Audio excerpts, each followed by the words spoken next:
नमस्कार मित्रमंडळींनो, तेजश्रीज कुकिंगमध्ये तुमचं पुन्हा एकदा खूप खूप स्वागत।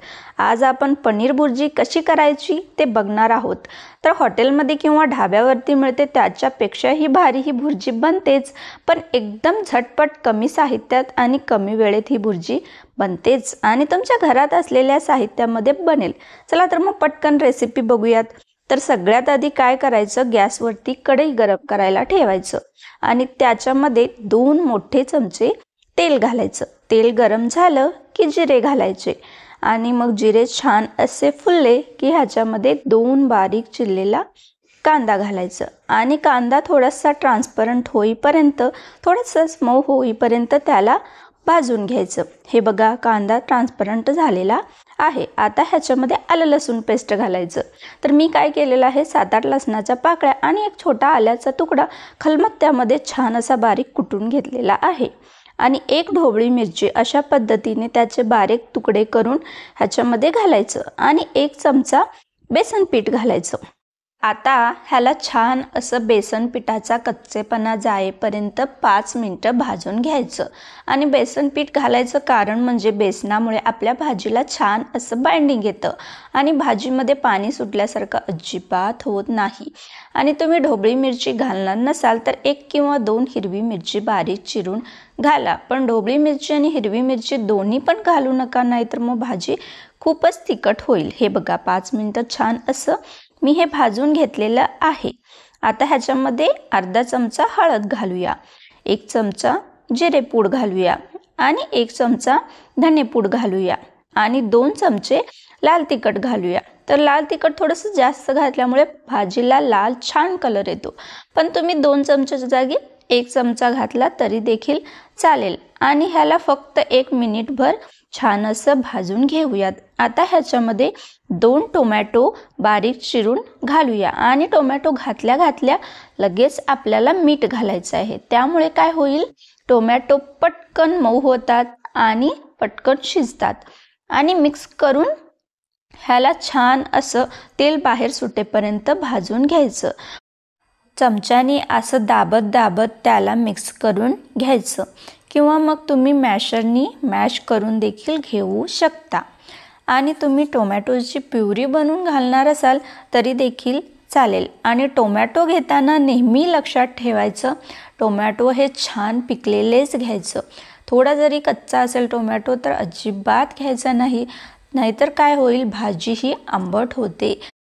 त्यामुळे नेहमी लक्षात ठेवा, कोणत्याही ग्रेव्हीवाल्या भाजीला टोमॅटो पिकलेले छानच घ्यायचं। हे बघा, जसं जसं आपण भाजत जाऊ तसं तसं साईडहून तेल सुटायला चालू झालेलं आहे। हे बघा, आपले टोमॅटो परफेक्ट शिजलेले आहेत, तेल छान असं बाहेर सुटायला चालू झालेलं आहे। आता ह्या स्टेजला आपल्याला ह्याच्यामध्ये 2 मोठे चमचे बटर घालायचं आहे। तर आपण तेलामध्ये बिलकुल लोणी घातलेलं नव्हतं, त्यामुळे त्याची टेस्ट वेगळी येते आणि अशा पद्धतीने टोमॅटो भाजल्यानंतर तुम्ही लोणी घालून बघाच, ह्यामुळे भाजीला एक वेगळीच आणि खूप मस्त चव येते। आता झालं तर मग लोणी घालून ह्याला थोडंसं मिक्स करून घ्यायचं। हे बघा, लोणी घातल्या घातल्या भाजीचं टेक्स्चर कसलं बदललेलं आहे आणि कसली क्रीमी भाजी झालेली आहे। आता ह्याच्यामध्ये 1 वाटी गरम पाणी ह्याच्यामध्ये घालायचं आहे। तर पाणी घातल्या घातल्या हे उकळायला चालू होतंच, कारण आपलं पाणी कडकच आहे। आता ह्याला मिक्स करून घ्यायचं आणि झाकण लावून 5 मिनिटं ह्याला छान असं शिजू द्यायचं। 5 मिनिटं झालेली आहेत। आता आपण बघूया, हे बघा, मस्त अशी आपली ग्रेव्ही बनलेली आहे, मसाले देखील छान असे शिजलेले आहेत। आता झालं तर मग ह्याला मिक्स करून घ्यायचं। तर आहे ना एकदम करायला सोपी भाजी। कधी कधी आपल्याला काही भाज्या खूप अवघड असतील असं वाटतं, पण काहीच अवघड नसतं, एकदम सोपी असते। आणि ह्याच्यामध्ये आत्ता आपल्याला 1 मोठा चमचा गरम मसाला घालायचा आहे आणि मिक्स करून घ्यायचं आहे। तर लक्षात ठेवा, आपण आधी जेव्हा मसाले घातलेले तेव्हा गरम मसाला घातलेला नव्हता, असं नंतरच घालायचं।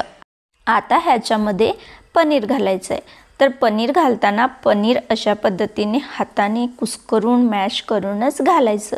तुम्ही खिसून देखील घालू शकता, पण ही आपली भुर्जी आहे म्हटल्यावर मग हातानेच कुस्करून घालायचं ना।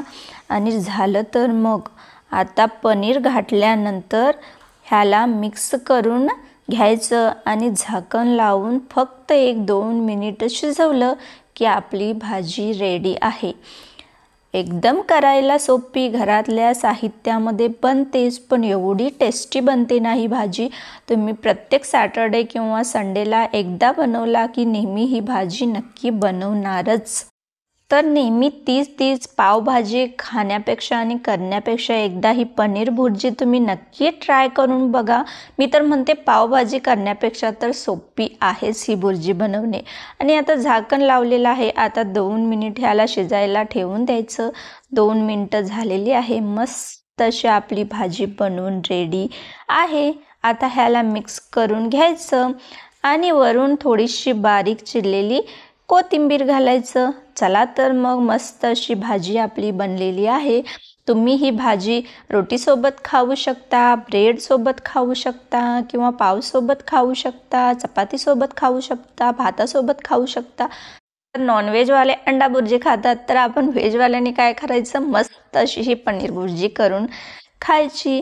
हे बघा, तुम्हाला ही रेसिपी आवडली असेल तर माझ्या व्हिडिओला नक्की लाईक करा आणि अजून माझ्या यूट्यूब चॅनलला सबस्क्राईब केलं नसेल तर सबस्क्राईब करा आणि बेल आयकॉनला प्रेस करा। आणि व्हिडिओ पाहिल्याबद्दल खूप खूप मनापासून आभार।